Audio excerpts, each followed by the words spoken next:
You are watching New York Giants Now by Chat Sports, and it is mailbag time. I'm going to answer questions that you guys submitted on my recent community post. So if you want to get on the next mailbag, two-step process. One, subscribe, because we only take questions from subscribers. And two, anytime I ask for questions on a mailbag, list your questions, and I'll make sure to answer them on an upcoming mailbag or drop them in the comments of this section. Let's get to it. My guy Flagspin, he's watching every single video. He commented and said this: who should the Giants trade for before the deadline? The NFL deadline is November 2nd. It is right around the corner. And there are some guys I have that the Giants should target, and we'll get into that in just 1 second. But first, I want to announce this.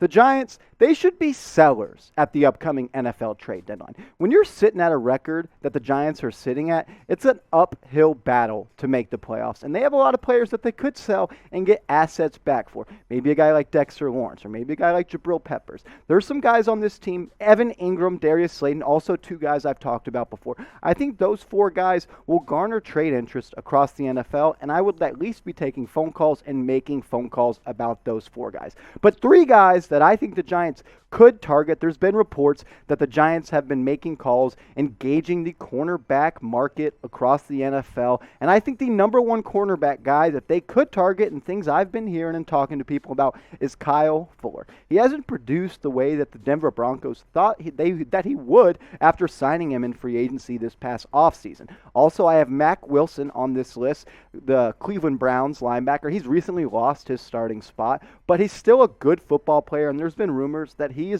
young. He's a young linebacker that I think would fit into this Giants defense very well. And with the loss of Blake Martinez, plain and simple, Reggie Ragland and Tay Crowder, they have not been getting the job done. I'd like to see Carter Coughlin get more reps. That's the only reason I wouldn't 100% make the trade for Mack Wilson, but he's a good player, and I liked him coming into the NFL draft. A center prospect. I know we've already traded for a couple of linemen before the NFL season, but Matt Hennessy. He's one of the best centers that's going to be available for trade. And if you're trying to shore up that Giants offensive line like I think they should, Matt Hennessy is a guy that I would worry about. But Kyle Fuller, if the Giants were to make a trade, that's the guy I would go after, because this cornerback room, even though you got big names like Adoree Jackson and James Bradbury, have not been performing. And Kyle Fuller, he can be that nickel guy, and he is a good run support corner. But I want to know what you guys have to say about this.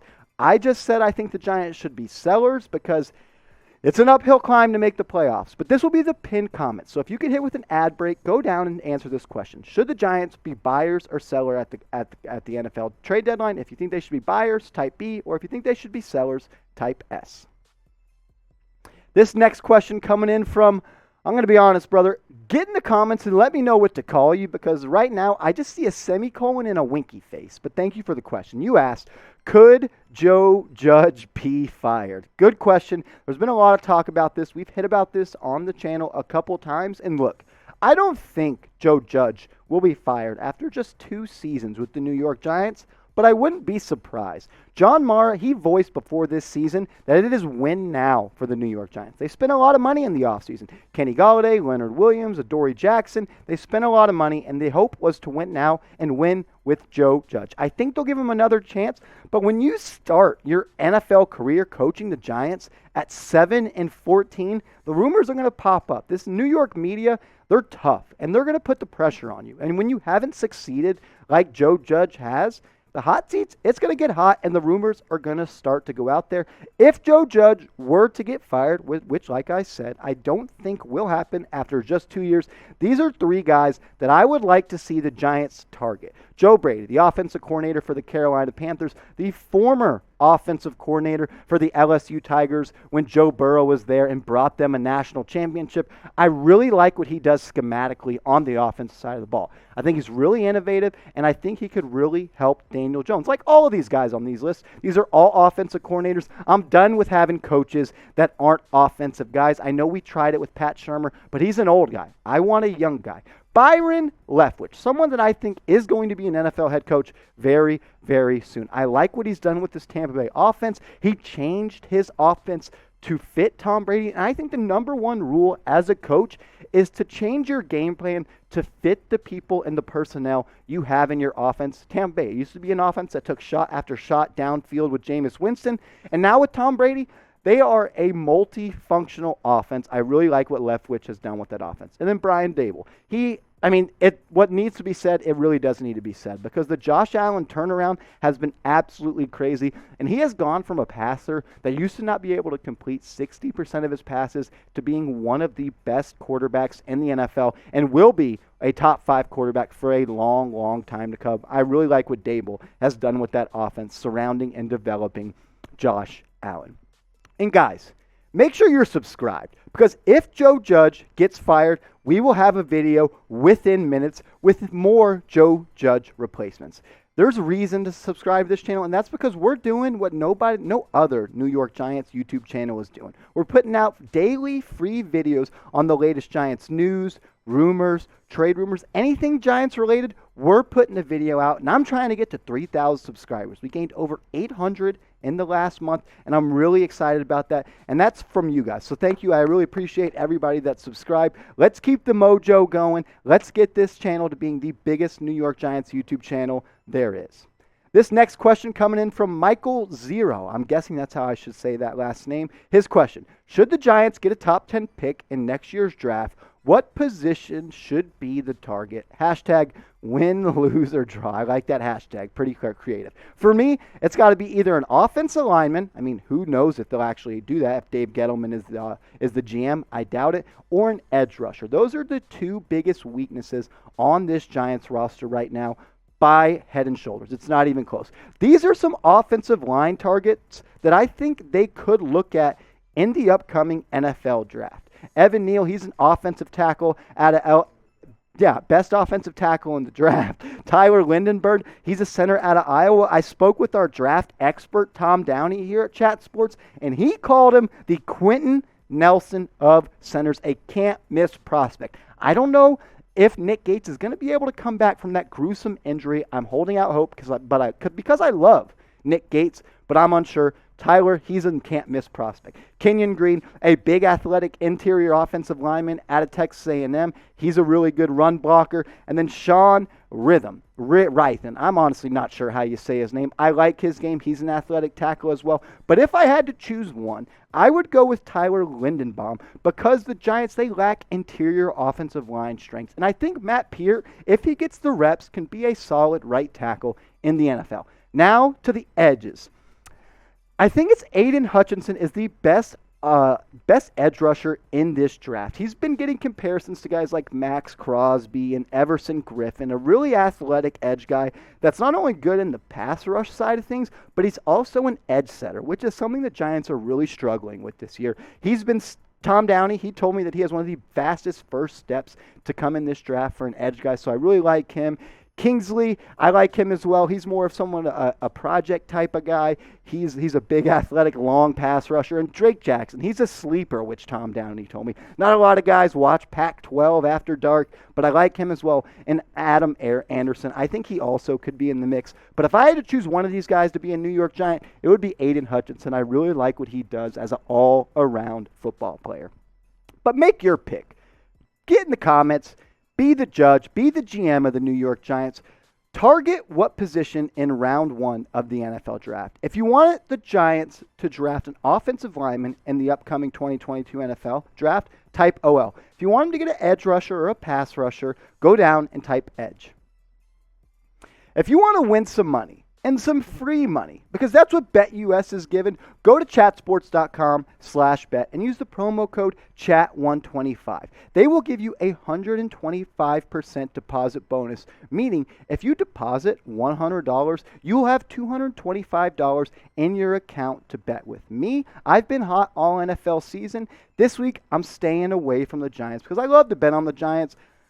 But I don't know what they're going to look like this week against the Rams. I understand 10 points is a lot, but I would probably stay off that. But if you want to get risky, maybe put $5 on the Giants' money line, and you can get big. But do it with our partners, BetUS, chatsports.com/bet, and promo code CHAT125 to get a 125% deposit bonus. The best deal for all internet sports books out there. Trust me, go use it. Go hit them up, BetUS, chatsports.com/bet, promo code CHAT125.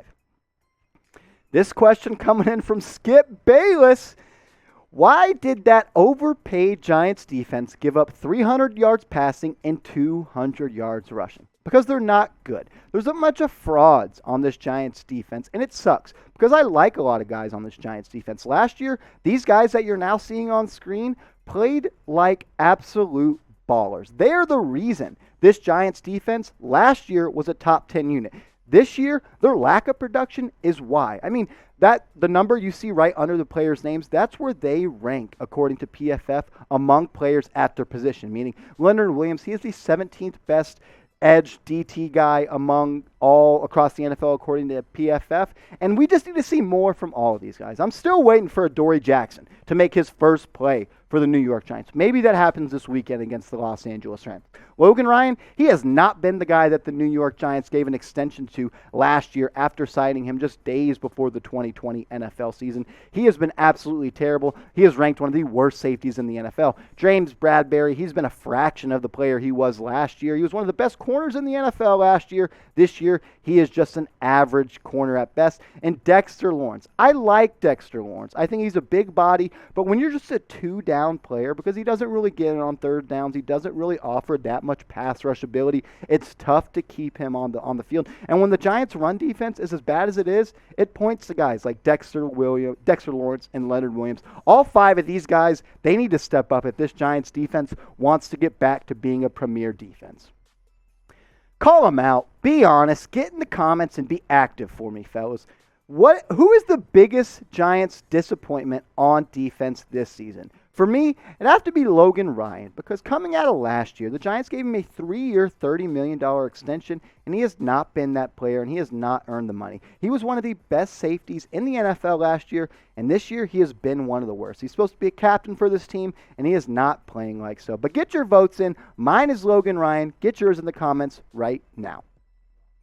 Last question coming in from a faithful watcher. Alzo, I really appreciate you. Anytime you ask a question, I'm going to get it on a mailbag because I know you watch every video and you're always in the comment section. He said this: please explain the concussion protocol, key steps, milestones. I'll do that for you right now, and I understand why you're asking, because how on earth is Daniel Jones going to play this week after he was walked the way he left the game last week versus the Dallas Cowboys? It's kind of crazy to think he was practicing Wednesday already, but let's go through now what it takes to get back from the NFL concussion protocol.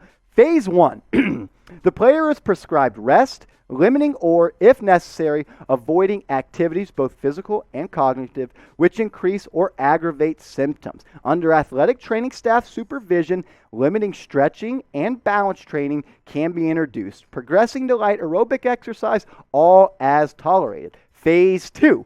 Under direct oversight of the team's medical staff, the player should begin graduated cardiovascular exercise and may also engage in dynamic stretching and balance training. Neurocognitive and balance testing can be administered after completion of Phase 2, and the results should be interpreted as back to baseline. Phase 3, the player continues with supervised cardiovascular exercise that are increased and may mimic sport-specific activities, and supervised strength training is introduced. The player is allowed to practice with the team and sport-specific exercises for 30 minutes or less with ongoing and careful monitoring. Phase 4, the player continues cardiovascular strength and balance training, team-based sport-specific exercise, and participates in non-contact football activities. That's where Daniel Jones is right now. He practiced on Thursday in non-contact situations. Neurocognitive and balance testing should be completed no later than the end of Phase 4, with the results of interpreted as back to baseline. Phase 5, the last step. Upon clearance by the club physician for full football activity involving contact, the player must be examined by the independent neurological consultant, NIC, assigned to his club. If the INC concurs with the club physician that the player's concussion has resolved, he may participate in his club's next practice or game. Alzo, I know that was a lot, but I wanted to get that exactly for you because you're a proud watcher and listener of this show. I don't know how Daniel Jones is going to be able to play this week. If I was the Giants, Unless he's 100%, I would hold him out because head injuries are nothing to play with. But guys, if maybe you didn't get your questions answered and you don't see the community post that I put out there, my DMs on Twitter are always open and I'm always answering questions. I do it all day long with Giants fans, and I love every single Giant fan that has followed me on Twitter so far. So if you want to join the group, go down, hit me up on Twitter. The @ is @MarshallGreen_. It's in the comments and the description of this video. Hit me up and send me a DM so I know you're coming from Giants Now.